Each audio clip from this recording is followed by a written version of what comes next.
इंद्र को जलाने के लिए शिवजी के तीसरे नेत्र से निकली हुई अग्नि बृहस्पति जी के कहने से शिवजी ने समुद्र में फेंक दी।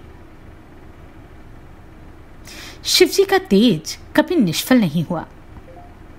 इस तेज से किसकी उत्पत्ति हुई जानते हैं इस अध्याय में। श्री शिव महापुराण के अंतर्गत द्वितीय रुद्र संहिता के पंचम युद्धखंड में। नमस्कार। मेरी इन ऑडियो बुक्स को सराहने के लिए धन्यवाद। अगर आप अपना योगदान देना चाहते हो और आपका सामर्थ्य हो तो स्क्रीन पर दिए गए QR कोड के और ज्वाइन बटन के द्वारा आप यह कार्य कर सकते हैं। व्यास जी बोले, हे सनत कुमार, हे सर्वज्ञ, हे ब्रह्मपुत्र, आपको नमस्कार है। मैंने आज महात्मा शंकर की यह अद्भुत कथा सुनी। हे ब्रह्मन, शिवजी के द्वारा भाल नेत्र से उत्पन्न हुए अपने तेज को क्षार समुद्र में फेंक दिए जाने पर क्या हुआ? हे तात, उसे शीघ्र कहिए। सनत कुमार बोले, हे तात, हे महाप्राग, आप शिव की परम अद्भुत लीला को सुनिए, जिसे श्रद्धा से सुनकर भक्त योगियों की गति प्राप्त करते हैं। शिव जी के तीसरे नेत्र से उत्पन्न वह तेज जो खारे समुद्र में फेंक दिया गया था, शीघ्र ही बालक रूप हो गया। सभी लोगों को भय देने वाला वह बालक वहां गंगा सागर के संगम पर स्थित हो बड़े ऊंचे स्वर में रोने लगा। उस रोते हुए बालक के शब्द से पृथ्वी बारंबार कंपित हो उठी और स्वर्ग तथा सत्यलोक उसके स्वर से बधिर होने लगे। उस बालक के रुदन से सभी लोग भयभीत हो उठे और समस्त लोकपाल व्याकुलचित हो ही गए। हे विप्रेंद्र, हे तात, हे विभो, अधिक कहने से क्या प्रयोजन? उस शिशु के रुदन से चराचर सहित संपूर्ण जगत चलायमान हो उठा। उसके बाद मुनियों के सहित व्याकुल समस्त देवता लोक गुरु पितामह ब्रह्मा की शरण में गए। वहां जाकर इंद्र सहित सभी देवताओं तथा मुनियों ने ब्रह्मा को प्रणाम कर तथा उनकी स्तुति कर उनसे कहा। देवता बोले, हे लोकाधीश, हे सुराधीश, हम लोगों के समक्ष भय उपस्थित हो गया है। हे महायोगिन, उसका विनाश कीजिए। यह अद्भुत ध्वनि उत्पन्न हुई है। सनत कुमार बोले।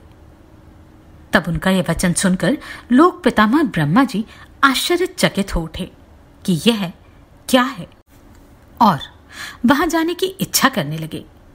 हे तात, तब ब्रह्मा जी देवताओं के साथ सत्यलोक से पृथ्वी पर उतरे और उसका पता लगाते हुए समुद्र के किनारे गए।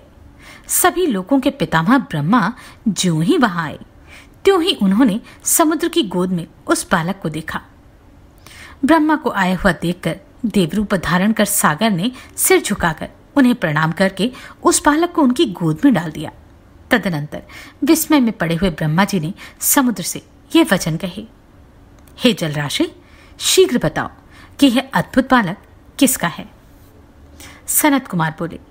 तब ब्रह्मा जी का वचन सुनकर समुद्र बड़ा प्रसन्न हुआ और वह हाथ जोड़कर नमस्कार स्तुति करने के उपरांत ब्रह्मा जी से कहने लगा, हे ब्राह्मण, हे सर्वलोक स्वामिन, मुझे गंगा सागर के संगम पर यह बालक अकस्मात प्राप्त हुआ है। मैं नहीं जानता यह किसका बालक है। हे जगत गुरु, आप इसका जात कर्मादि संस्कार कीजिए और हे विधाता, इसके जातक संबंधी समस्त फलों को बताइए। सनत कुमार बोले। जब समुद्र ब्रह्मा जी से इस बात को कह रहा था, तभी उस बालक ने ब्रह्मा जी का कंठ पकड़ लिया। यद्यपि वे अपना गला बारंबार उससे छुड़ा रहे थे। हे व्यास जी, ब्रह्मा जी गला छुड़ाने का बहुत प्रयत्न कर रहे थे, किंतु उस बालक ने इतने जोर से उनका कंठ दबाया कि पीड़ित ब्रह्मा के नेत्रों से जल टपकने लगा। तब ब्रह्मा जी ने किसी प्रकार उस महातेजस्वी समुद्रपुत्र के दोनों हाथों से अपना गला छुड़ाया और वे आदरपूर्वक समुद्र से कहने लगे, हे सागर, सुनो, मैं तुम्हारे इस पुत्र का समस्त जातकोक्त फल विचार कर कहता हूं। इसने मेरे नेत्रों से निकले हुए जल को धारण किया है, इसलिए यह जलंधर नाम से प्रसिद्ध होगा। यह इसी समय तरुण, सर्व शास्त्रार्थ वेता, महापराक्रमी, धैर्यवान तथा रण दुर्मुद्ध योद्धा है। तुम्हारे तथा कार्तिकेय के समान यह युद्ध में गंभीर होगा। यह संग्राम में सबको जीत लेगा और समस्त ऐश्वर्य से परिपूर्ण होगा। यह बालक समस्त दैत्यों का अधिपति होगा और विष्णु को भी जीतने वाला होगा। इसका पराभव कभी नहीं होगा। रुद्र को छोड़कर यह सभी प्राणियों से अवध्य होगा। जहां से इसकी उत्पत्ति हुई है, अंत में यह वहीं जाएगा। इसकी पत्नी महापतिव्रता, सौभाग्य को बढ़ाने वाली, सर्वांग सुंदरी, मनोहर, प्रिय वचन बोलने वाली तथा शील का सागर होगी। सनत कुमार बोले, ऐसा कहकर दैत्य गुरु शुक्र को बुलाकर ब्रह्मा जी ने उस बालक को राज्य पर अभिषिक्त करवाया और समुद्र से आज्ञा लेकर वे अंतर्धान हो गए। तदनंतर उसके दर्शन से प्रफुल्लित नेत्र वाला समुद्र उस पुत्र को लेकर प्रसन्नता से अपने घर चला गया और प्रसन्नचित होकर अनेक उपायों द्वारा सर्वांग सुंदर, मनोहर, अत्यंत अद्भुत एवं परम तेजस्वी अपने पुत्र का पालन पोषण करने लगा। उसके बाद सागर ने महान असुर कालनेमी को बुलाकर उसकी वृंदा नामक पुत्री को उसकी भार्या के निमित्त मांगा। हे मुने, वीर असुरों में श्रेष्ठ, बुद्धिमान तथा अपने कार्य साधन में कुशल असुर कालनेमी ने समुद्र की याचना स्वीकार कर ली और ब्राह्म विवाह के विधि से समुद्रपुत्र वीर जलंधर को अपनी प्राणप्रिय पुत्री प्रदान कर दी। उस समय उन दोनों के विवाह में महान उत्सव हुआ। हे मुने, समस्त नदियों एवं असुरों को सुख प्राप्त हुआ। स्त्री सहित पुत्र को देखकर समुद्र को भी अत्यधिक सुख की प्राप्ति हुई और उसने ब्राह्मणों तथा अन्य लोगों को यथाविधि दान दिया। तब पाताल में रहने वाले दैत्य, जो देवताओं के द्वारा पहले जीत लिए गए थे, वे पृथ्वी पर चले गए और निडर होकर उसके आश्रय में रहने लगे। उस समय कालनेमी आदि वे असुर उस समुद्रपुत्र को कन्या देकर परम प्रसन्न हुए और देवताओं को जीतने के लिए उसके आश्रित हो गए। असुर वीरों में मुख्य वीर वह समुद्रपुत्र जीतेंद्रिय जलंधर अति सुंदरी भार्या को प्राप्त कर शुक्राचार्य के प्रभाव से राज्य करने लगा। सनत कुमार बोले, एक बार वृंदा का पति वह वीर तथा उदार बुद्धि वाला समुद्रपुत्र जलंधर अपनी पत्नी वृंदा एवं समस्त असुरों के साथ बैठा था। उसी समय अत्यंत प्रसन्न, महातेजस्वी, मूर्त स्वरूप तेजपुंज के समान भासित होते हुए शुक्राचार्य दसों दिशाओं को प्रकाशित करते हुए वहां आए। उन गुरु को आते देखकर प्रसन्न मन वाले उन सभी असुरों तथा जलंधर ने भी शीघ्र आदरपूर्वक उन्हें प्रणाम किया। तब तेजोनिधि भार्गव उन्हें आशीर्वाद देकर रम्य आसन पर बैठ गए और वे असुरगण भी पूर्ववत बैठ गए। उसके बाद स्थिर तथा उत्तम शासन वाला वह वीर सिंधुपुत्र जलंधर प्रेम से अपनी सभा को देखकर प्रसन्न हुआ। वहां बैठे हुए सिरकटे राहु को देखकर उस दैत्यराज समुद्रपुत्र ने शीघ्रतापूर्वक शुक्राचार्य से यह पूछा।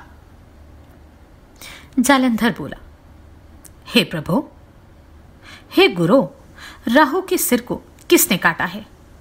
हे गुरु, उस संपूर्ण वृतांत को मुझे ठीक ठीक बताइए। सनत कुमार बोले, समुद्रपुत्र जलंधर का ये वचन सुनकर भृगुपुत्र शुक्राचार्य शिवजी के चरण कमलों का स्मरण करके यथार्थ रूप में कहने लगे। शुक्र बोले, हे जलंधर, हे महावीर, हे असुरों के सहायक, तुम सुनो। मैं सारा वृतांत तुमसे यथार्थ रूप से कह रहा हूं। पूर्व समय में विरोचन का पुत्र तथा हिरण्यकशिपु का प्रपौत्र वीर, बलवान और धर्मात्मा बलि नामक दैत्य हुआ था। उससे पराजित हुए इंद्र सहित सभी देवता, जो स्वार्थ साधन में अत्यंत निपुण थे, विष्णु की शरण में गए और उन्होंने अपना संपूर्ण वृतांत उनसे कहा। हे तात, तब छल कर्म में निपुण उन देवताओं ने उन विष्णु की आज्ञा से अपने कार्य की सिद्धि हेतु असुरों के साथ संधि कर ली। इसके बाद विष्णु के सहायक उन सभी देवताओं ने अमृत के लिए असुरों के साथ आदरपूर्वक समुद्र मंथन किया। तत्पश्चात दैत्य शत्रु देवताओं ने समुद्र मंथन से उत्पन्न हुई रत्न स्वयं हरण कर लिए और यत्नपूर्वक छल से अमृत ग्रहण कर लिया तथा उसका पान भी कर लिया। तदनंतर अमृतपान से बलशाली हुए इंद्र सहित उन देवताओं ने विष्णु की सहायता से असुरों को पराजित कर दिया। इंद्र के सर्वदा पक्षपाती उन विष्णु ने देवताओं की सभा में अमृत पीते हुए राहु का शिरच्छेदन कर दिया। सनत कुमार बोले, इस प्रकार शुक्राचार्य ने अमृत के लिए देवताओं द्वारा कराए गए समुद्र मंथन, राहु के शिरच्छेदन, रत्नों के अपहरण, दैत्यों के पराभव और देवों द्वारा किए गए अमृतपान, इन सब को विस्तार पूर्वक सुना दिया।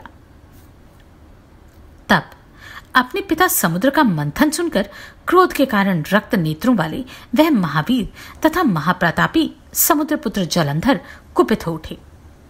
इसके बाद उसने शीघ्र ही घस्मर नामक अपने उत्तम दूत को बुलाकर उससे सारा वृतांत कहा, जिसे आत्मान गुरु शुक्राचार्य ने बताया था।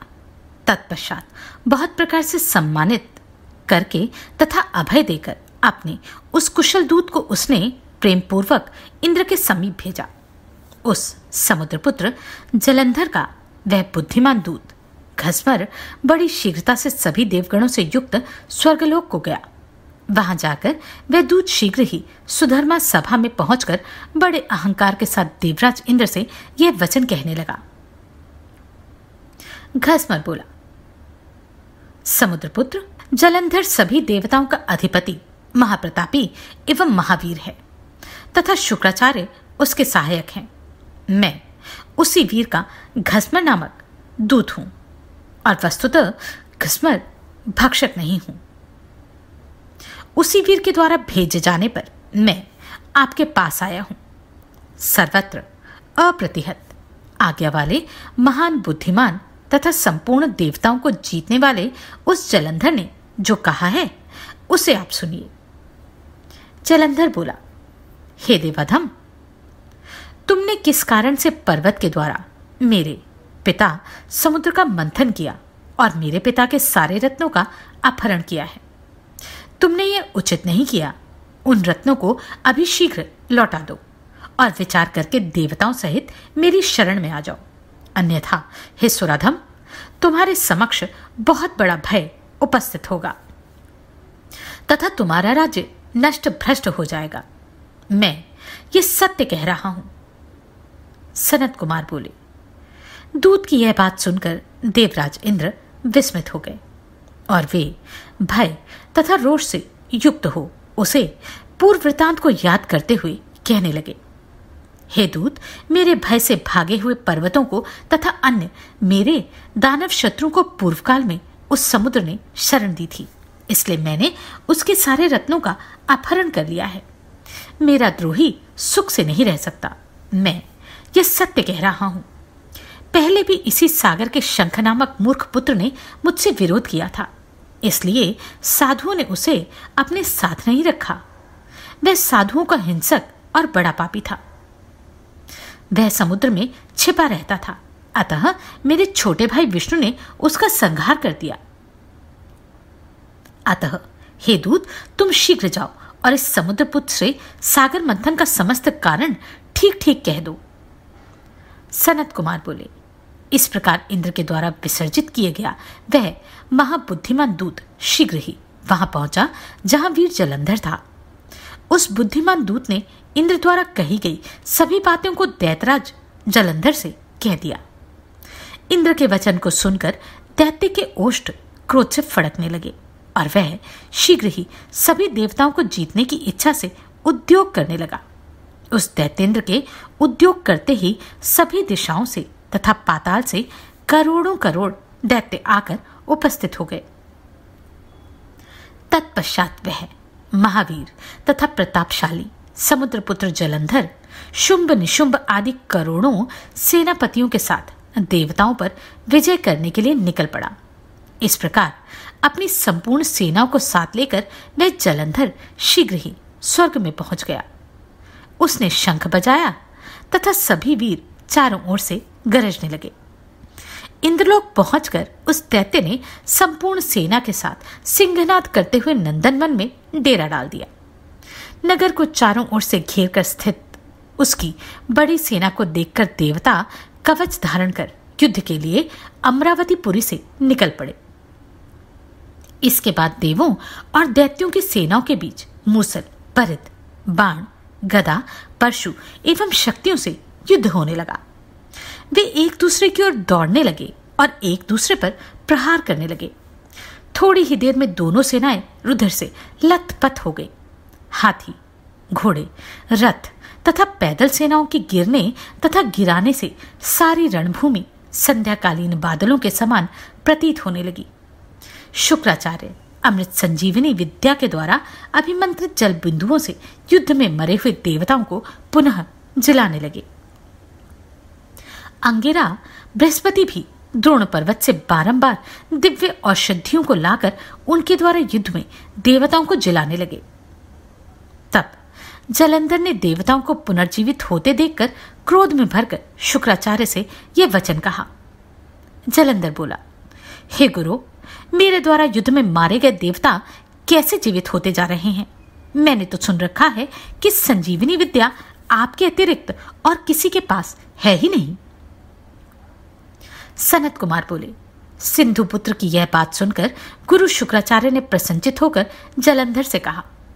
शुक्र बोले, हे तात, ये अंगिरा बृहस्पति द्रोण पर्वत से औषधियों को लाकर देवताओं को जीवित कर रहे हैं। मेरी बात सत्य मानो। हे तात, यदि तुम विजय चाहते हो तो मेरी हितकारी बात सुनो। तुम शीघ्र ही उस द्रोण पर्वत को अपनी भुजाओं से उखाड़कर समुद्र में डाल दो। सनत कुमार बोले, गुरु शुक्राचार्य के द्वारा इस प्रकार कहा गया। वह दैत्येंद्र शीघ्र ही वहां पहुंचा जहां वह पर्वतराज द्रोण था। उसने वेगपूर्वक अपनी भुजाओं से उस द्रोण पर्वत को लेकर शीघ्र ही समुद्र में डाल दिया। शिवजी के तेज के संबंध में यह कोई आश्चर्य की बात नहीं है। इसके बाद वह महावीर जलंधर विशाल सेना लेकर पुनः युद्ध स्थल में लौट आया और अनेक प्रकार के शस्त्रों से देवगणों का संहार करने लगा। तब देवताओं को मरा हुआ देखकर देवपूजित देवगुरु द्रोण पर्वत पर गए, परंतु उन्होंने उस पर्वतराज को वहां नहीं देखा। दैत्य के द्वारा पर्वत को अपहृत जानकर देवगुरु भय से विफल हो उठे और आकार के व्याकुलचित होकर देवताओं से वे कहने लगे, हे देवताओं, तुम लोग भाग जाओ। महापर्वत द्रोण अब नहीं है। निश्चय ही समुद्रपुत्र जलंधर ने उसे ध्वस्त कर दिया है। सभी देवताओं का मर्दन करने वाला यह महादैत्य जलंधर जीता नहीं जा सकता, क्योंकि वह रुद्र के अंश से उत्पन्न है। हे देवताओं, ये जिस प्रकार उत्पन्न हुआ है तथा जैसा इसका प्रभाव है उसे मैं जानता हूं। शिवजी का अपमान करने वाले इंद्र की संपूर्ण चेष्टा को आप लोग स्मरण कीजिए। सनत कुमार बोले, देवताओं के आचार्य बृहस्पति के द्वारा कहे गए उस वचन को सुनकर भय से व्याकुल हुए उन देवगणों ने विजय की आशा त्याग दी और उस दैत्यराज के द्वारा चारों ओर से मारे जाते हुए इंद्र सहित सभी देवता धैर्य त्याग कर 10 दिशाओं में भाग गए।